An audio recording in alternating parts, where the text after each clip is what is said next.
Hi folks, okay, something a little bit different for today. It's absolutely freezing outside. We've had temperatures the last few nights around about -4, -5, so the ground is absolutely frozen rock solid. So we're in the kitchen, which isn't all that bad because it's nice and warm and I can have a brew, some Yorkshire Gold tea out of my Mark's Allotment plot mug that Robbie got me for Christmas in Newcastle United colours nonetheless, which is absolutely fab. And we've also got a new camera that you can see me on now that we're trying out. We're always keen to improve the quality of the channel all the time. So a new camera to get things going instead of using my phone all the time. So once YouTube's done its sort of compression on the video, we'll see what it looks like when it's uploaded. Anyway, back to business. You might remember from the previous video, I'll pop a wee link up there so you can see if you've not seen it yet, that we were up at the allotment. And I did a very rough sketch of how the plot's sort of set out at the moment. The most important thing about this is not how neat and tidy it looks, is that we know where everything is and where the measurements and what the measurements are.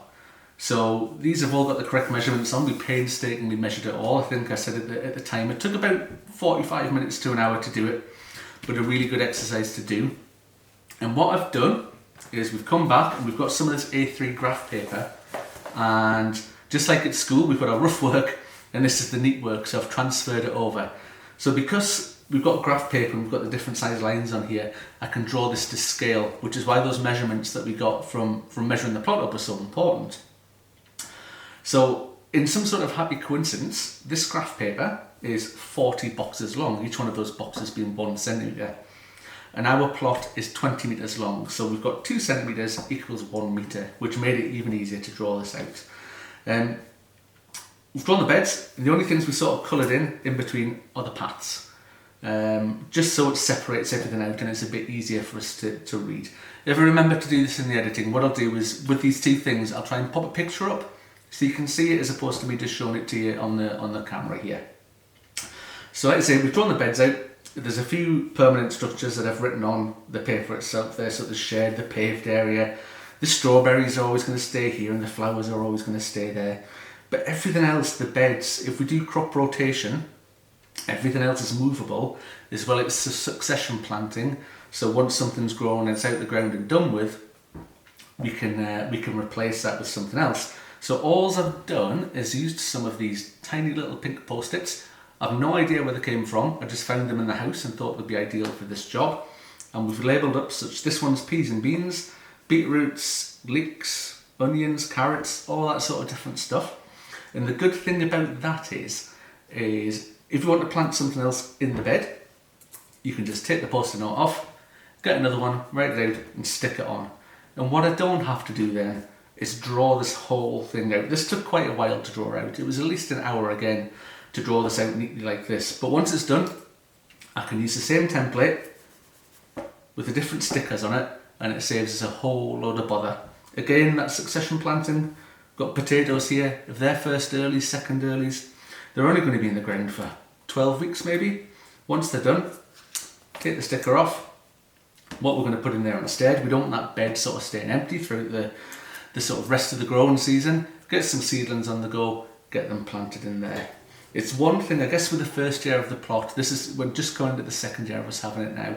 We didn't plan very well last year. A lot of what you see on here, these are the palette colour beds over this end. These are beds that we've dug. We didn't have much of a plan. There was a lot of work gone into getting things set up. Whereas this year we've got a bit more time. We don't have to develop all these beds. They just need a bit of feed, a bit of compost, a bit of manure, that sort of stuff. And then we can get growing in them straight away. So that's going to extend our growing season straight away. And again, we're not going to have these beds lying empty. So once these onions are out here, we can get something in there and get it growing so that soil's not empty and just sort of sitting there.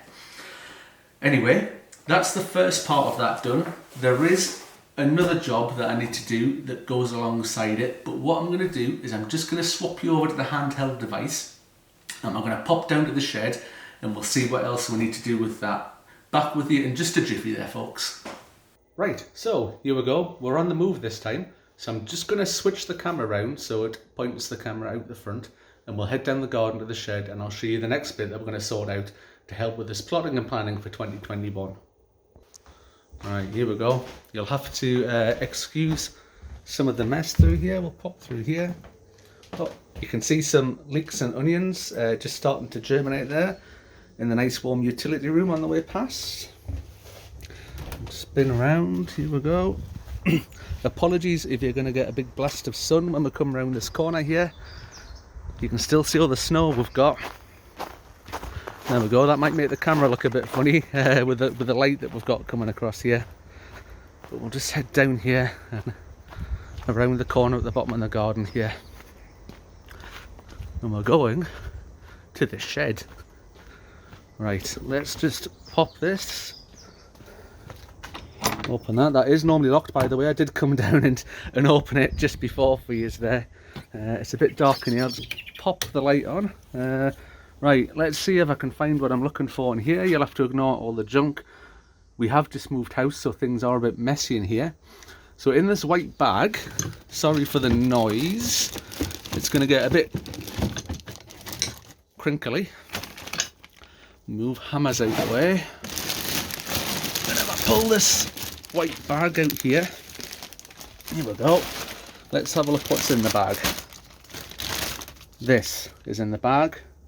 This is packets and packets and packets and packets and many more packets of seeds that are in no particular order, just a big old mess right in there. So what I need to do is get a decent box, a decent tub, a decent container, and get them sorted out into some sort of order.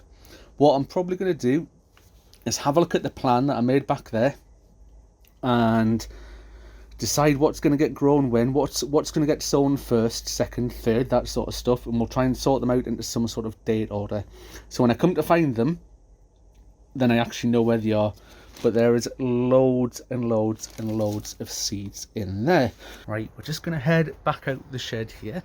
Hopefully you've found today's video useful.